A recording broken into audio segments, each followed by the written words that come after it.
వసుదేవసుతం దేవం కంసచాణూరమర్దనం దేవకీ పరమానందం కృష్ణం వందే జగద్గురుం. ఓం శ్రీ రాధాకృష్ణాభ్యాం నమః. కృష్ణం వందే జగద్గురుం, అర్జునం వందే జగదేక వీరం. మనకిప్పుడు జూలై 4, 2026 సంవత్సరం రోజున మనకి శుక్రుడు సింహరాశిలోకి వస్తున్నాడు.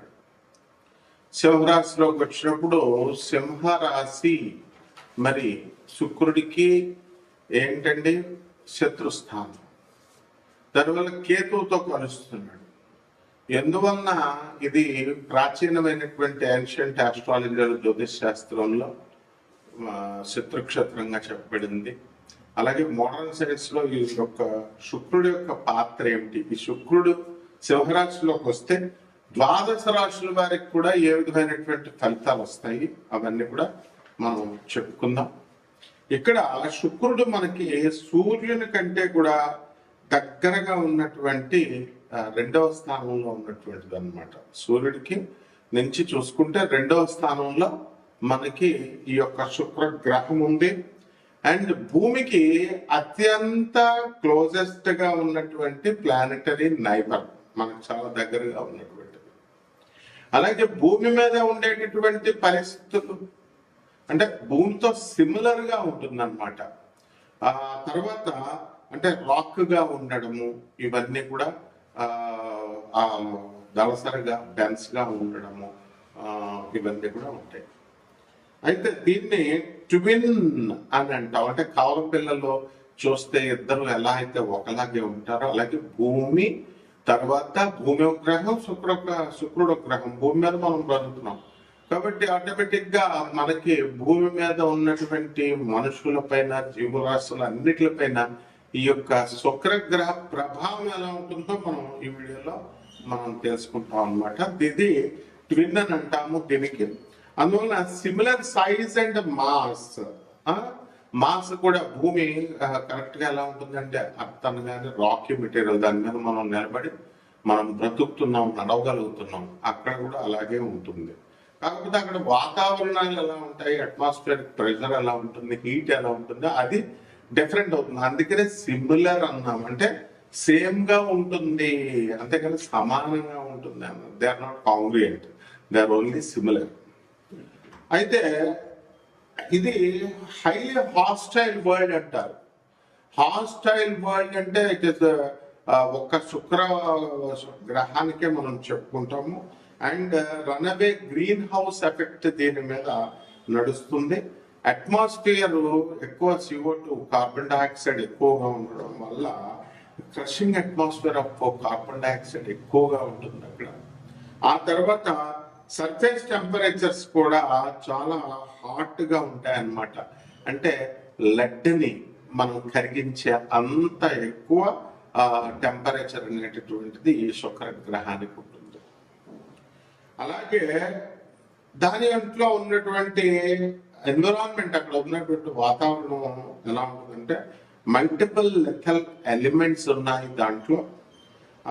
అవి ఏం చేస్తాయంటే హ్యూమన్ టెక్నాలజీని కానీ మనం అలాగే లైఫ్ని కానీ వెంటనే నాశనం చేసేస్తాయి అనమాట. అందువల్లనే శుక్రయాన్ మనం వెళుతున్నాం, ఇప్పుడు శుక్రయాన్ మీదకి వెళుతున్నాం. 1975 ఆ ప్రాంతంలో మనం నాసా వెళ్ళగలిగింది శుక్రుడి మీద. అక్కడ ఉన్నటువంటి వివరాలన్నింటినీ కూడా తీయగలిగింది, ఫొటోస్ ఇవన్నీ కూడా. అలాగే ఈ శుక్ర గ్రహం మీద క్రషింగ్ అట్మాస్ఫియరిక్ ప్రెషర్ ఉంటుంది అనమాట. ఎవరినైనా సరే క్రష్ చేసేస్తుంది. సో స్కేల్ ఏంటంటే అట్మాస్ఫియరిక్ ప్రెషర్ అంటే ఒత్తిడి, గాలి ఒత్తిడి అనమాట. తొక్కేడు అలా 93 రెట్లు భూమి కంటే కూడా ఉంటుంది. ఇప్పుడు భూమి మనల్ని ఎక్కువ గాలి వస్తే మనం ఏం చేస్తున్నాం, విసిరేస్తుంది. మనకి మామూలుగా ఉండగలుగుతున్నాం. అదే 93 రెట్లు ఎక్కువ ప్రెషర్ వచ్చింది అనుకోండి, మనకి ఏమవుతాం, మనం క్రష్ చేయబడతాం, తొక్కివేయబడతాం. అలాగే ఎఫెక్ట్ వచ్చేసరికి మనము ఈ యొక్క శుక్రగ్రహం మీద సర్ఫేస్ మీద మనం ఉన్నప్పుడు ఎలా ఉంటుందంటే భూమి మీద నీటిలోకి 3000 మనం నీటిలో భూమి మీద ఉన్నటువంటి నీటిలో మనం క్రిందకి ములిగాం అనుకోండి. ములిగినప్పుడు మనం ఈ యొక్క ఆర్కిమిడిస్ ప్రిన్సిపల్ ప్రకారము మనం బాయిల్స్ లా ప్రకారం ఇవన్నీ మనం చూసాం. ఆర్కిమిడిస్ ప్రిన్సిపల్ పైకి లేపుతా ఉంటుంది. లా ఆఫ్ బయాన్సీ అంటాం. అంటే వెయిట్ లూజ్ అవుతాం, ఇలా పైకి ఎవరో మనం విసిరేస్తున్నట్టు ఉంటుంది, మన బరువు తేలికైపోతుంది.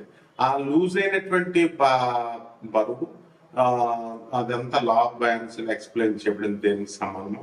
ఆ విధంగా ఈ యొక్క ఎంత మనము 3000 మీటర్లు అంటే భూమి మీద నుంచి జస్ట్ నీళ్లు, భూమి మీద ఉన్న నీళ్లలో స్నానం చేస్తేనే మనం అలాగా ఫీల్ అవుతాం, ఏదో ప్రెషర్ ఇస్తున్నట్టుగా.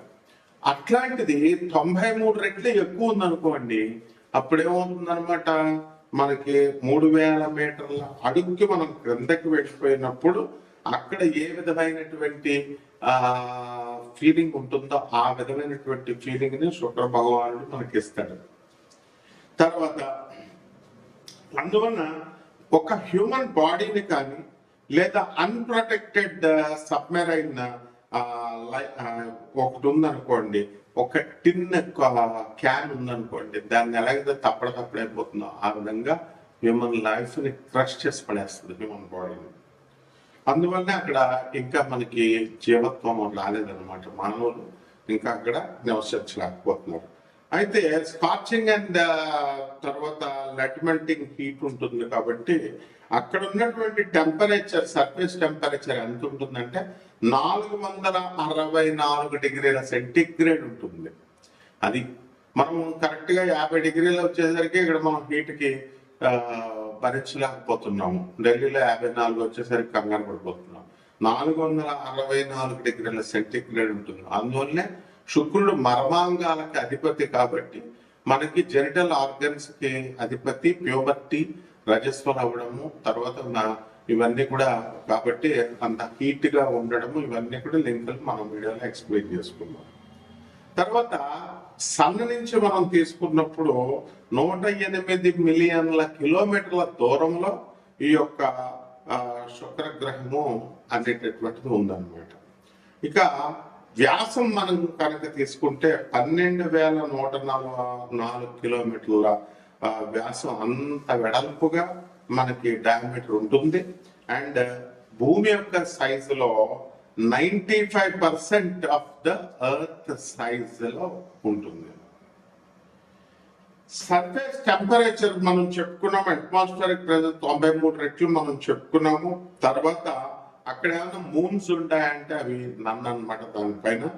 సో 4 టెరెస్ట్రియల్ ప్లానెట్స్ ఉన్నాయండి, అంటే రాకీగా ఉన్నటువంటిది మనకి పాలపుంతలో, మిల్కీ వేలో, సోలార్ సిస్టమ్ లో. దాంట్లో ఇది 4 ఇది ఒకటి అనమాట. సో భూమి లాగా రాకీగా ఉండేటటువంటిది. సో సైజులో, మాస్లో భూమితో సమానంగా ఉంటుంది కాబట్టి ఈ యొక్క వీనస్ మీద, శుక్రగ్రహం మీద ఏ విధమైనటువంటి లిక్విడ్ వాటర్ ఉండదు. అండ్ అట్మాస్ఫియర్ అంతా కూడా అక్కడ వాతావరణం చాలా తిక్కరగా ఉంటుంది, చాలా దళసరిగా, డెన్సర్గా, ఏ విధమైనటువంటి రాకీ బాడీలో కూడా ఈ సోలార్ సిస్టమ్ లో ఉంటుంది. కాబట్టి ఈ యొక్క హాస్టైల్ వరల్డ్ అనగానే మనము ఏమిటంటే ఇంకా ఏ ప్లానెట్ కి చెప్పుకోలేదన్నమాట. కానీ ఇక్కడ ఎక్స్ట్రీమ్ ఎన్విరాన్మెంట్స్ ఉంటాయన్నమాట. So across our solar system మీద. అందువల్ల ఇంత పెద్ద వైడర్ యూనివర్స్ విశ్వంలో ఇది మనం ప్రత్యేకంగా చెప్పుకోవాలి. అండ్ మనకి ఎందుకు నటోరియస్ గా హాస్టైల్ వరల్డ్స్ ని ఇది ఇస్తుంది. ఇక్కడ మనము ఈ యొక్క శుక్రగ్రహము మనకి ఈ సాటర్న్ మీద, సాటర్న్ మూన్ అని కూడా ఉంటుంది, లార్జెస్ట్ మూన్. దీనికి థిక్ అట్మాస్ఫియర్ లైక్ ఎర్త్ గా ఉండాలి అండ్ సో కోల్డ్ గా ఉంటుంది. ఎంత అంటే -179 డిగ్రీ సెంటిగ్రేడ్ లో ఉంటుంది అనమాట. సో ఇక్కడ లిక్విడ్ మిథేన్ ఉంటుంది అండ్ ఇథేన్ రైన్స్ కూడా జరుగుతూ ఉంటాయి, వస్తూ ఉంటాయి. అందువల్లనే మాస్, లేక్స్, సీస్, ఓషన్స్ ఇవన్నీ కూడా ఏర్పడతాయి. ఈ విధంగా ఈ యొక్క శుక్రగ్రహము మనకి శుక్ర మహాదశ వచ్చినప్పుడు మనిషి ఎదుగుతాడు అని మనం జాతకాల్లో చెప్పుకుంటాం, శుక్రుడు బాగున్నప్పుడు.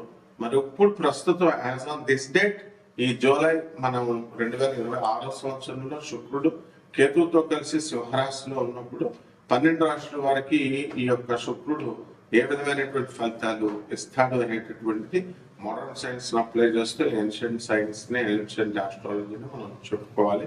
ఒక్కొక్క రాశి వారిగా మనం ఏ రోగాలు మనకి ఇస్తాయి, వాతావరణం ఎలా ఉంటుంది, మన జాతకంలో మనకి లాభాలు వస్తాయి, ఇవన్నీ కూడా నష్టాలు వస్తాయి అనేది మనం. కర్కాటక రాశి వారికి అందరికీ కూడా జన్మంలో ఉన్నటువంటి రవి జూలై 16 తేదీ దాటిన తర్వాత అద్భుతమైనటువంటి ఫలితాలు మీకు ఇవ్వడం జరుగుతుంది.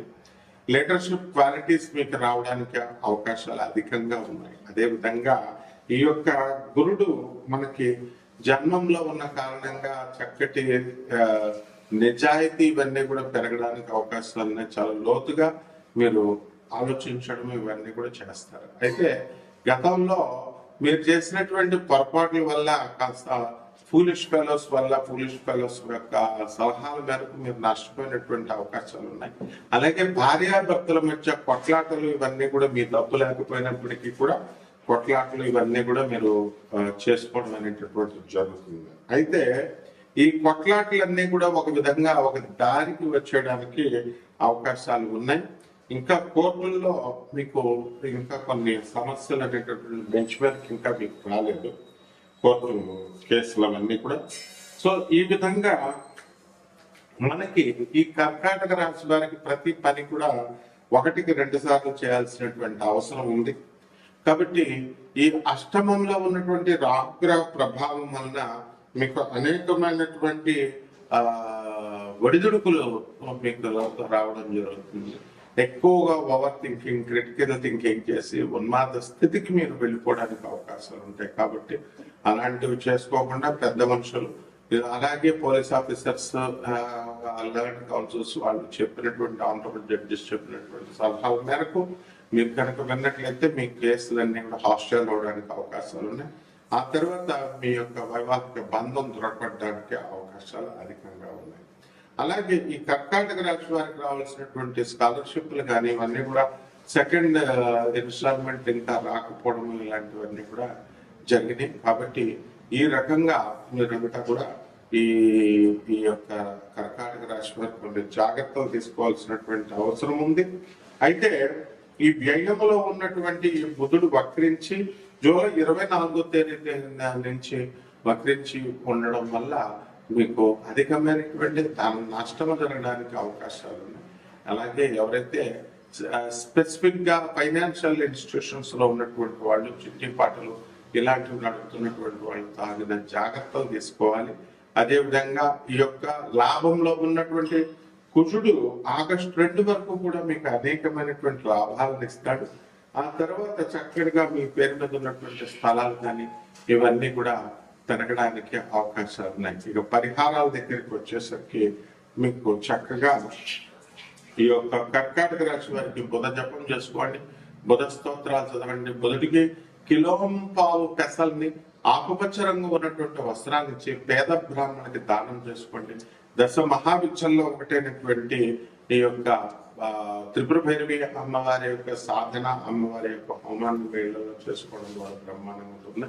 మేడి చెట్టుని పెంచాల్సినటువంటి అవసరం ఉంటుంది.